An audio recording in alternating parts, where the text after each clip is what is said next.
Hey there team, welcome back to the channel and welcome to my overview of Flotsam. If you're not across it, I do overviews on this channel. It's where I have a look at the first 2 hours of a game. That's the Steam refund window. Steam reckons you can make up your mind about whether you want to keep a game or not in that time. I generally agree. As a rule, I'd say 20 hours in, you're probably not going to change your mind about how you felt 2 hours in. So it's a short punchy video, broad strokes info, keep it around 10 minutes, and then you can make up your mind on your own. So this is a bit of a blast from the past. Flotsam has been in early access hell for years, pretty much as long as my channel. I'm certain I looked at it way back in the day. So I guess now it's in 1.0. Limping out, pushed out, it's hard to say, but you know, there is a sort of time around that 5-6 years in early access where people start to roll their eyes and go, well, you know, is it ever really going to live up to the promise? Now, having said all that, I can't really remember Flotsam. I remember the art style and the fact that you're building sort of a floating junk city, more of an eco post-apocalypse, but I didn't remember much beyond that. Jumping back in, it comes back a bit, but who knows if it even resembles what it did 6 years ago. You know, games in this sort of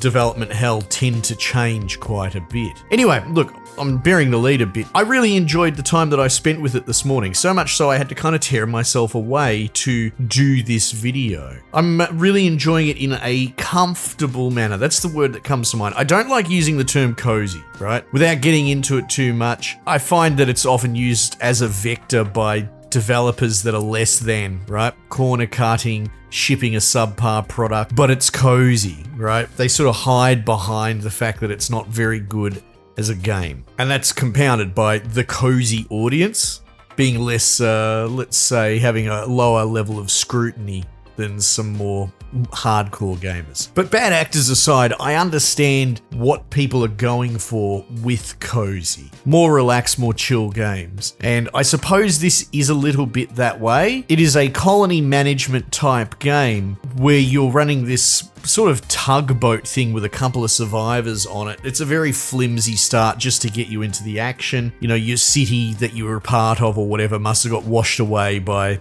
weather. And so here you are in a reset origin survival situation where you want to cruise your little ship around from point of interest to point of interest on an overworld meta map, and then you zoom into the kind of local environment. It's all seamless. It's not like it's instanced or loading or anything like that. It is a big open world, and if you really wanted to, you could go into the ship view, down in the base view, and scroll off the edge of the map to other points of interest. Like, they're actually a little bit close together, and there might even be scenarios where you move off to the next area but you left one of your blokes behind, but they don't seem to mind. They'll just swim kilometers and kilometers and kilometers to catch up to you. So again, that's what I'm getting at. It's lighter. I don't know if you guys can die, though, you know, they have to eat and they have to drink, so perhaps they can starve, or at the very least they get mood debuffs. There is a light mood mechanic in here. Everyone wants to have a house, they have morale. The reason why I'm a bit unsure about these mechanics is because it really hasn't squeezed me at all. And that's where I feel a bit more comfortable. I'm enjoying the loop, I am, but I'm also the same guy that will play, naked survival, brutality, whatever the bloody mode's called, on RimWorld, and have my dudes die of an infection because they got bitten by a goat or something, right? So I love colony management games, and I tend to enjoy a much more punishing, brutal difficulty curve. So that's the one thing here, and understand that I'm not actually saying it as a criticism, where often I probably would. If a game isn't very good because it's not difficult, it's probably symptomatic that there are deeper problems that led to that. So all that said, this is lighter. It hasn't squeezed me. I haven't run out of resources. Even though I'm exhausting them on the overworld map, I'm still island hopping away and discovering new areas, and you sort of scout these little almost suburb-like regions on the world map at these Assassin's Creed-esque scout towers, and you pick up some survivors as you go. But as far as the research progress, the way that I'm almost rotationally building my city out, because that's something I probably skimmed over. You have your ship at the center of it all, but you build little walkway platforms and buildings around it, and your whole thing is a moving city. It's not fueled per se. It has like a crank handle propeller. So in the overworld map, you have a fuel gauge, let's say, but when it runs out, all you have to do is sit still and let one of your dudes crank the handle. Phrasing. And I suppose you could get into the nuance of prioritizing different jobs, and maybe as the game goes on, it will become a bit more like that. At the moment, I have probably 10 different production buildings. I've put production limits on them, but I've only really got, 4 or 5 dudes, so they're all just struggling around, and I'm kind of just letting them run wild. At the moment, you don't have to really anally min-max it. I've just put production ceilings on everything and told everything to produce everything, and we're being all right so far. I'm just keeping an eye on resources. If I run out of stuff like seaweed, which is the root of a lot of food, but also things like making rope and that, I believe, then I'll look for a seaweed on the open world map, drive my little boat over there, stop, go into the local map, zone it for, like a harvesting zone. And this is something we see in a lot of modern colony builder type games where you just plonk down a zone and your dudes will auto harvest within it. And I'm doing the same thing for things like plastic and wood. And from that, it goes through refinement. The wood's a good example. A lot of the wood you salvage is wet wood, and it has to go through a drying process. The sort of tier 1 first thing is a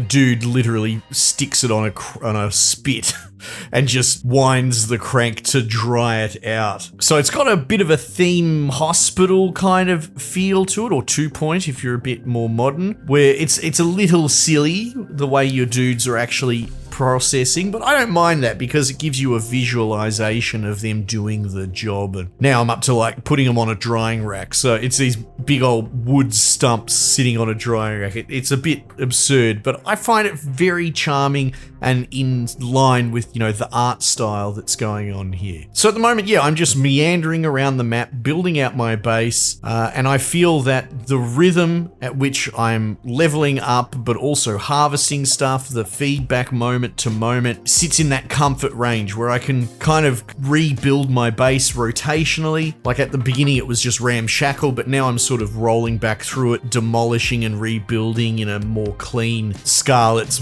idiosyncratic kind of way. I'm not rushing research. It's more that, once I clear a research tier, I will just build whatever that unlocked and go on to the next one. So yeah, like I said, comfortable, dare I say cozy, almost like a palate cleanser, I suppose, if you want something a bit lighter in between. Now, that's not to say that it's going to stay light this whole time. The world map seems to have edges. I at least ran into an edge of a map, and I'm obviously exhausting a lot of the resources as I go. So, the math in my mind is that we are on an intercept course where I'm not going to be purely renewable. So I do wonder where the game goes next, how much longer it is. Like maybe it's a shorter experience, but for the time that I've actually spent with it, I'm really enjoying it. I am. And if it ends up that I review this, at the moment I've got a bit of a growing list. I might start actually writing the list up on, pinned comments or something like that. I do actually want to play more of this. I'd like to review it lighter as a game as it is. And if it only turns out to have like half a dozen to a dozen hours in it, I would still call it time well spent and come away with a good feeling. And that in turn sort of opens my mind up. Like I do like colony management games, and I kind of like narrative colony management. I go on about your Frostpunks and your Ixions, and while this isn't really that, you're still meandering around just trying to survive. I suppose what I'm saying is I don't mind something that goes less for infinitely replayable open sandbox, but maybe a bit more of a narrower scope in the colony management space. I'm quite happy to sit down, play through one playthrough over the course of a week and kind of just put it away. It doesn't have to be a game that I put 1,000 hours into. I'm sure I'm not the only person that feels that way. So look, this is all heavy speculating, but we will see when I get around to playing even more of it. But for the most part, I think I've got my points across and conveyed my thoughts. It's a lighter colony management game, and I just think it's really quite charming, and to say it yet again, quite comfortable. Anyway, team, check it out yourself. Might just leave it there for the time being, and I'll catch you guys on the next one.